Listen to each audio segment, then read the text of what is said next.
Sad day, America. Guys, Brandi Vela's family members have been grieving over her loss, but if you can believe this, now they're being tormented by cyber bullies who are making light of a tragedy. This letter came from Greenville, North Carolina. Raul Vela has been overwhelmed by the outpouring of sympathy and support following the suicide of his 18-year-old daughter, Brandi. People just reaching out, people that want to, so sincere and so loving. But also, shockingly, so cruel. I thought all this was behind us, but it's not over. Because the online harassment that may have led Brandi to end her own life has continued days after her death. Making fake Facebook with her name on it and her picture and just posting horrific things. We're sharing this story without showing these tasteless posts. Some of them were pictures of somebody shooting themselves, and some things were a picture of a pig with her face on it. Facebook took them down after the family complained. Brandi's father reported it to police. There's nothing we can do. We can't seem to get it to stop. I know what she was going through now. It's not that easy just to shut it off. And it sure ain't. Especially while continuing to grieve. Brandi's bedroom, where she fatally shot herself, now filled with flowers. And her father, I want justice, filled with determination to fight.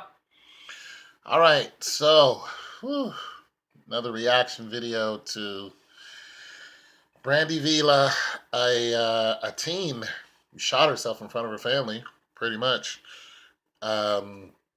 because of bullying. I have made a couple videos about bullying of teenagers or people who's even preteen losing their lives, committing suicide because they're being bullied at school. Listen, this has always a soft spot in my heart because I was bullied. You know what I mean? I was I was bullied, and it's not easy to get away from being bullied because you still have to come back to that school. And in some cases, you can, go to another school, but when it comes to cyberbullying, there's nowhere you can run. This is why I tell people about social media all the time. Social media is not for everybody. It can be very, very dangerous. And, you could lose your life. In this case, this is what happened. This young lady was constantly bullied over the internet. And,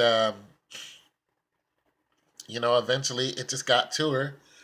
And the thing about it is, she was trying to tell her family what was going on. Like, she wasn't one of those people who just went off into a corner of the house and somewhere and wouldn't tell anybody what was going on.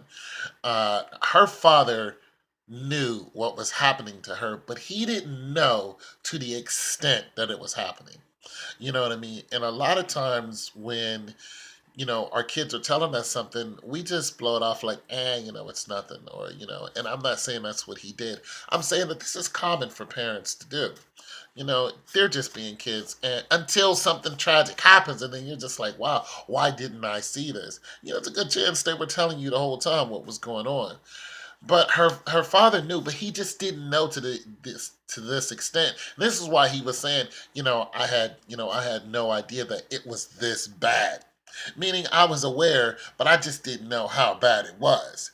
And it's like, yeah, now your daughter is gone. It's not your fault that your daughter is gone, but it's kind of our fault that we are not aware of how divisive and corrosive social media can be. Because let's just face it, not everybody loves you. Not everybody who is on social media is there to love you. Not everybody is for you. Not everybody wants to support you.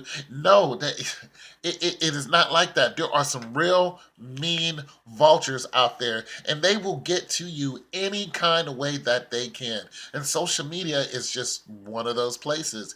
And let's face it, children, kids are mean. High school is hard. I had a hard time in high school. I really did. I was not happy in high school at all. Only time I was happy is when I was playing football. That was it, because I could take my anger out on someone. and not be in trouble for it. This is why I played football, because I had so much anger in me that I just wanted to hit people. I would run down the field and just aimlessly hit someone. I got a reputation of doing that, and they called me Crazy Pal. You know what I mean? Because I would just run down the field and pow. But that's because I had all of this anger tied up in me from being bullied, being called names, family issues, and all this stuff going on. And when you have all those things going on in your life, some people, they just, the devil gets in their head and just tells them to take their life, and this is what happens. I've had somebody in my family commit suicide. Like, it is like, this is no joke, people.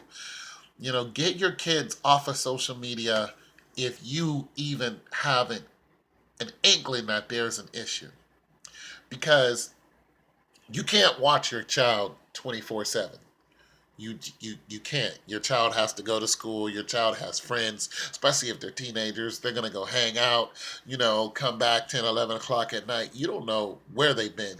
You're not sure all the time where they've been. You know what they're telling you, but that is not always the truth. Okay? You don't know what they've been looking at on social media. I got two nieces, and they came to visit, and they wanted to use my iPad, and I didn't find out till the next day after they left what the heck they were looking at. I'm like, why are you guys looking at this crazy stuff on the internet? I'm like, yo, cut this out. This has really, really bad connotations. It is not good for you. I mean, it just shocked me that they were looking at this type of stuff and this was in their system.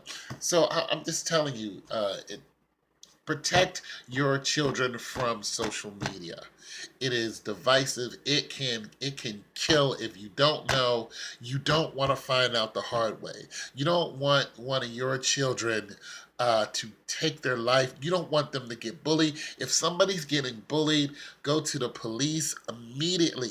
A lot of times when you go to these principals, some of them sweep the stuff under the rug because they don't want it to be, oh, not our school. Forget that. You don't want to take care of business, I'm going to the cops. That's it. I'm not having it. I'm not losing my child over stupid, over parents, people who won't take care of business. And you can go to another child's parents, like, yo, this is what's happening. If they don't want to take care of business, go to the authorities. I tell that to people all the time. Go to the authorities. Don't mess with them. If their child is just bullying your child any type of way, you know what? I came to you as an adult. You don't want to stop this. I'm going to the authorities. It's your boy Tone 202. Protect your children. Bye.